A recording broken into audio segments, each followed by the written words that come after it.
और दोस्तों नमस्कार। वरुण आईएमएस में आप सभी का स्वागत है। जैसा कि आप लोग जानते हैं कि रेलवे के लिए स्पेशली मैथमेटिक्स का मैं सीरीज चला रहा हूं और इसमें उसी प्रश्न को जगह दिया जा रहा है जो पूर्व में पूछे जा चुके हैं, क्योंकि पूर्व में पूछे गए प्रश्न ही अगले एग्जाम का आधार बनते हैं। तो इसलिए इस पर आधारित हम लोग प्रश्न अधिक से अधिक बना लें। और चूंकि आप लोग ये भी जानते हैं कि मैथमेटिक्स सॉल्व कर लेना बुद्धिमानी नहीं है, कम समय में सॉल्व करना सबसे बड़ी बुद्धिमानी है, क्योंकि वहां लिमिट समय मिलता है, लिमिट टाइम में आपको काम करने होते हैं। तो आइए इसी के साथ हम लोग बोर्ड पर जो प्रश्न लिखा है उसको सॉल्व करते हैं। देखिए लिखा हुआ है x प्लस वाई बराबर 5 और x cube plus Y cube बराबर 35। तो x y का मान ज्ञात कीजिए। ठीक है, लिखते हैं x प्लस वाई। देखिए यहाँ q है, तो q वाला मामला है तो ऐसे हम लोग करते हैं, दोनों साइड q कर लेते हैं।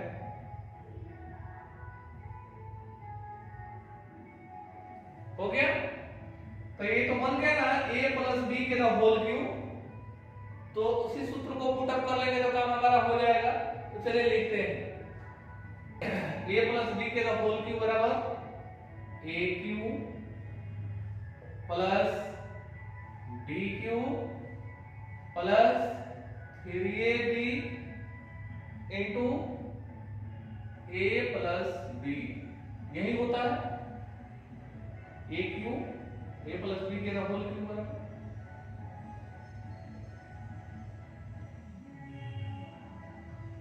ये सूत्र हो गया। आइए इसी को हम लोगों को सेट कर लेना है।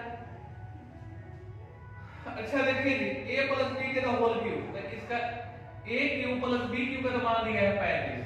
तो इतने के लिए 35 पुट अप कर लेते हैं प्लस 3ab लिख लेते हैं ऐसे ही, तो 3xy लिख लेते हैं क्योंकि xy है और a प्लस b का मान दिया हुआ है 5, माने x प्लस y का मान दिया है 5 लिख लिए। अब बराबर क्या है 5q है, तो 125 हो गया, यही ना हो गया। अब आइए इसको उस साइड ले चलते हैं। ठीक है, तो ये 5 यहाँ 15xy हो जाएगा। 35 इसमें से घटाएंगे तो 5 में से 5 गया 0, 12 में से 3 गया 9, है ना। अब xy का मान निकालना है तो इधर xy गुना में है तो उधर जाएगा तो क्या हो जाएगा 15 भाग में हो जाएगा। तो 15 लेकर के तो इधर गुना में था तो इस साइड भाग में हो गया। क्योंकि अब जानते हैं कि अगर बराबर के इस साइड से उस साइड या इस साइड से इस साइड अगर आता है तो जोड़ वाला घटाव में, घटाव वाला जोड़ में, गुना वाला भाग में और भाग वाला गुना में चिन्ह बदल जाता है। अब देखिए 15 छक्के 90, तो x into y बराबर 6 आ गया। तो देखिए तो हम लोग से क्या पूछा गया x into y 6, तो यही हमारा आंसर हो जाएगा। ठीक है, इसके लिए ये सूत्र याद रखेंगे तभी जल्दी बन पाएगा, तो इसको ध्यान में रखेंगे। इसी के साथ अगले क्वेश्चन की ओर हम लोग चलते हैं।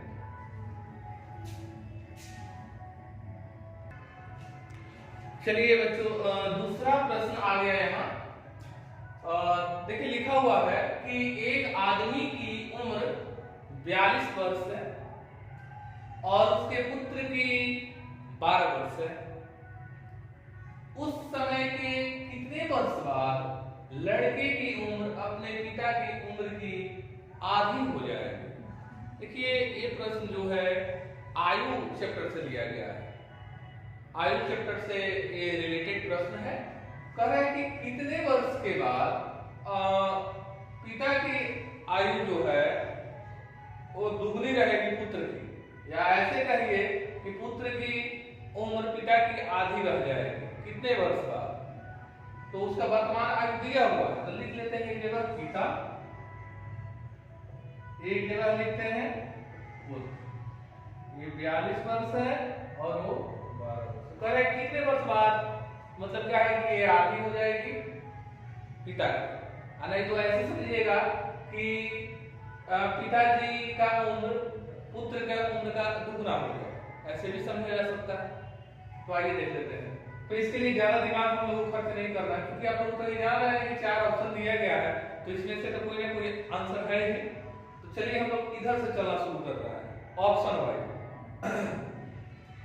14 वर्ष जोड़ के देख लेते हैं इसमें दोनों में कि पिता की आयु दुगनी है कि नहीं। तो आइए 14 वर्ष जोड़ते हैं, 14 इसमें भी 14 जोड़ते हैं। 4 और 6 हो गया, 4 1 5 56 हो गया, 4 और 6 हो गया, 1 1 2। तो क्या 26 दूनी 56 होता है?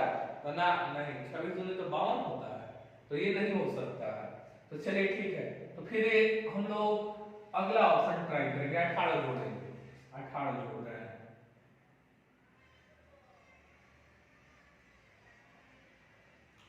चलिए जोड़ते हैं। 8 2 10, 4 1 5 1 6, 8 2 10, 1 1 2 1 3। क्या 30 दूनी 60 होता है? तो हाँ होता है, तो बिल्कुल सही है। देखिए तो बेटा का उम्र आधी हो गया ना पिता के, अच्छा है बेटा की उम्र का दुगना पिता का हो गया, एक ही बात हो। तो यही तो हमसे कह रहा था, देखिए ना, कितने वर्ष बाद लड़के की उम्र अपने पिता की उम्र की आधी हो जाएगी? आधी हो गई ना पुत्र की उम्र, तो कितने वर्ष के बाद ऐसा हुआ? तो 18 वर्ष के बाद। बस आंसर माने हो गया। अब फिर ऐसे नहीं कि यहाँ आंसर क्लिक कर दिए तो आपके दिमाग में आ रहा होगा कि 20 और 21 जोड़ेंगे तभी कहीं आ जाए, तो ऐसा कतई नहीं होगा, समझ गए?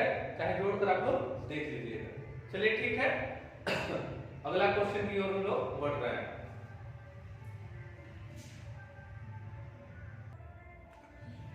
चलिए बच्चों, तीसरा क्वेश्चन आ गया बोर्ड पर। हम लोग देखते हैं कि इस प्रश्न को कैसे बनाएंगे। यदि a अनुपात b बराबर 7 अनुपात 9 और b अनुपात c बराबर 6 अनुपात 7, तो a अनुपात c का मान क्या होगा? आपसे पूछा जा रहा है अनुपात c। देखिए जब भी इस तरह का प्रश्न आए तो पहले देखिए इसको बनाने का मूल तरीका हम बता रहे हैं। ऐसे लिख दीजिएगा, a अनुपात b बराबर 7 अनुपात 9, ऐसे। फिर लिख दीजिएगा b अनुपात c बराबर 6 अनुपात, ऐसे लिख दी। देखिए a अनुपात b, फिर यहाँ b से शुरू होना चाहिए, ठीक है? मतलब इसके बाद b अगर यहाँ आता है तो फिर यहाँ से b से स्टार्ट होना चाहिए, तभी लागू होगा। चलिए ठीक है, तो लिखेंगे a अतः b अतः c, लिख दिए। अब देखिए ये ऊपर नीचे गुना करेंगे ना तो ये a है, ये ऊपर नीचे गुना करेंगे तो वो, और c लास्ट वाला है, इसका भी है, इसका भी गुना करेंगे तो वो b है। तो आइए 6 7 42, 9 6 54 और 9 7 23। अब हमको क्या निकालना था भाई? a अनुपात c निकालना था, a i c है, तो हम डायरेक्ट लिखते हैं 42 अनुपात 23, लिख देते हैं a अनुपात, लिख दिए। देखिए इसी खास अंक से कटेगा तो 21 42, 21 3 63, 2 अनुपात 3, 2 अनुपात 3 कहां है? क्लिक कीजिए, हो गया आंसर। और ए बी सी निकाला होता तो बस सबको कर देते, समझ गए ना? अब चलिए इससे भी एक साधारण उपाय बता रहे हैं कि जब आपसे ये पूछे फर्स्ट और लास्ट a अनुपात c, उसको कैसे बनाएंगे। तो एक चीज आप लोग समझिए, a अनुपात b का मतलब a बटा b होता है, b अनुपात c का मतलब b बटा c होता है। थोड़ा सा सोचिए तो b से b कट गए, बच क्या रहा? a बटा c, यानी बचा a अनुपात c, यही बच रहा है। तो बस आइए अब हम लोग क्वेश्चन को आते हैं। a बटा b कितना था? तो 7 बटा 9। b बटा c कितना था? तो 6 बटा 7। काट दीजिए, 3 दूनी के 6, 3 3 के 9, 2 बटा 3, यानी 2 अनुपात 3। समझ गए ना? तो ऐसे बनाएंगे। तो जब भी फर्स्ट और लास्ट पूछे ना तो आप लोग ऐसे कर लीजिएगा, ज्यादा इजी है। ये समझाने के लिए लिखे हैं कि कैसे होता है, बनाना है केवल ऐसे, इतना ही दो, ठीक है? चलिए ठीक है। और बच्चों ध्यान रखेंगे कि अगर अच्छा आपको लग रहा है तो बिल्कुल लाइक शेयर सब्सक्राइब करना नहीं भूलेंगे, क्योंकि आप ही के समर्थन से कहीं ना कहीं चैनल अपने उत्थान की ओर जाएगी, है ना? तो चलिए ठीक है, हम अगले प्रश्न पर आते हैं।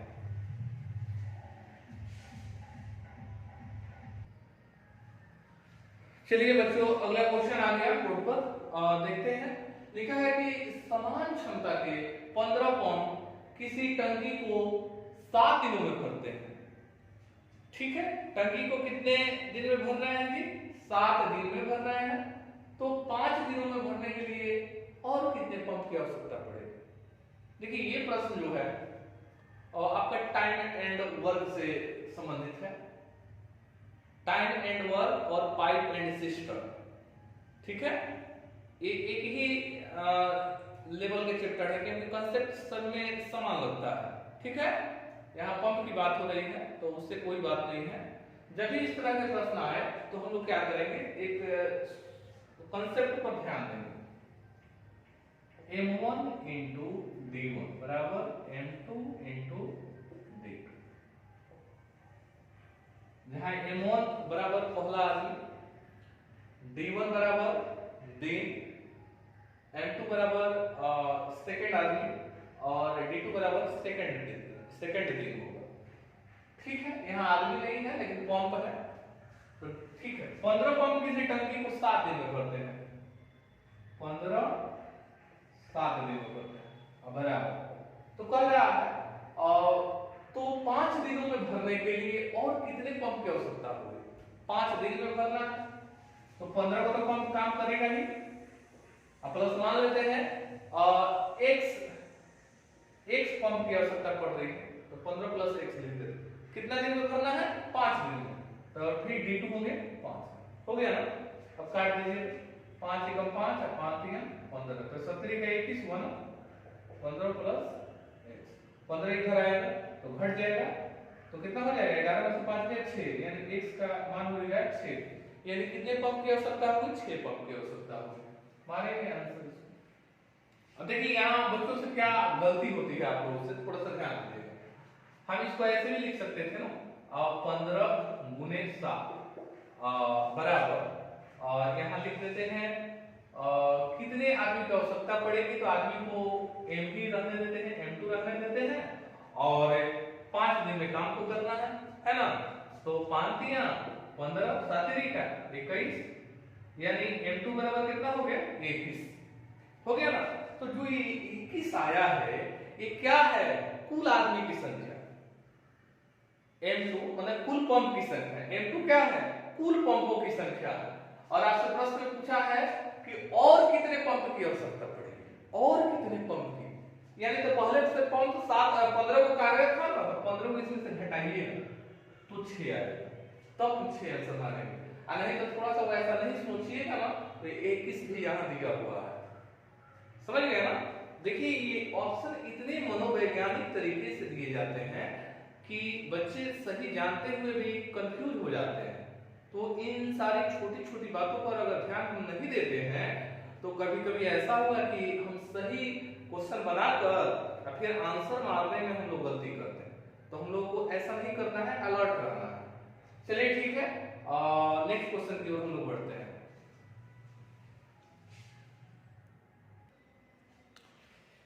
चलिए बच्चों, अगला क्वेश्चन आ गया।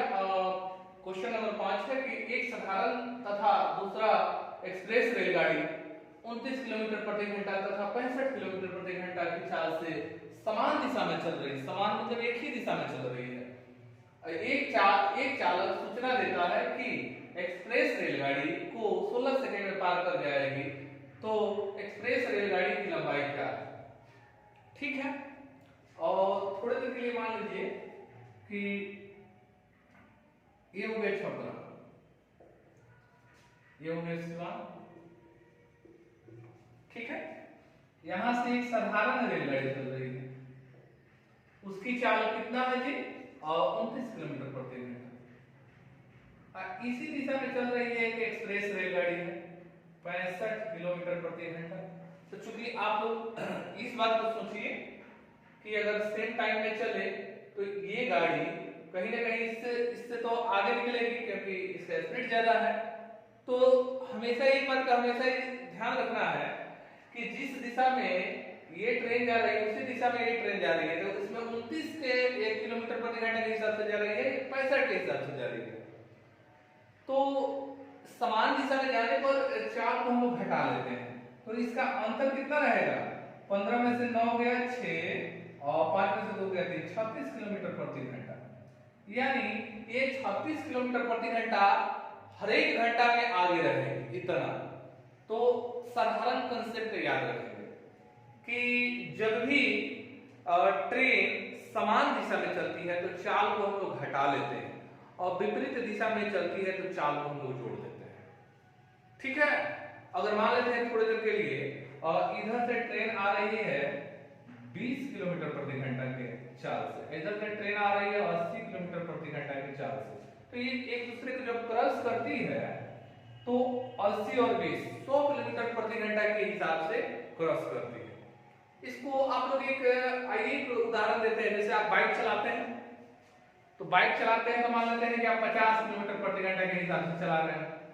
कैसे 50 किलोमीटर? उधर से एक मान लेते हैं कोई कीड़ा मकोड़ा 10 के स्पीड से आता है आप हेलमेट नहीं लगाए तो कितना चोट तेजी से लगेगा? 10 किलोमीटर प्रति घंटा के हिसाब से अगर वो आ रहा है 50 के हिसाब से आप जा रहे हैं तो 50 और 10 60 किलोमीटर प्रति घंटा के हिसाब से जब लगेगा ना तो लगेगा सटाक से, तो आपके आंखें खुल जाएंगे। लेकिन कीड़ा तो छोटा था, लेकिन क्या है कि झटका बड़ा तेज था। कितना स्पीड में? 60 के स्पीड में। कुल मिलाकर हम लोग को यही याद रखना है कि जब समान दिशा में ट्रेन चल रही है तो चाल को घटाएंगे और नहीं तो और मान लेते हैं विपरीत दिशा में चलेगी तो चाल को हम लोग जोड़ेंगे। ठीक है, अब आइए हम लोग क्वेश्चन को आते हैं। क्वेश्चन को आते हैं हम लोग को इसमें कितना सेकंड में पार कर रहा है? 16 सेकंड में। तो एक सूत्र एक याद रखना है, t बराबर l बाई s, जहां t बराबर समय, l बराबर ट्रेन की लंबाई, s बराबर स्पीड।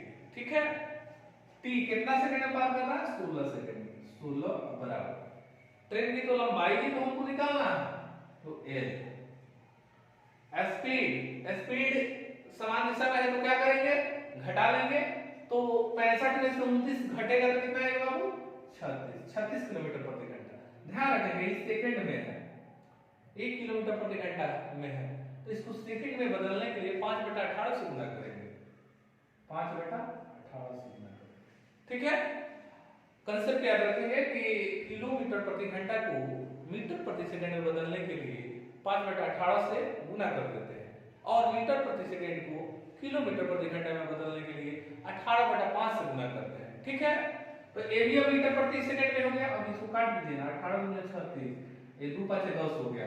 अब इसको बटाई कर लीजिए, तो l × 1 कीजिएगा तो l, और क्या है 5 × 10, 60 में 10 से गुना करेंगे तो 160 मीटर।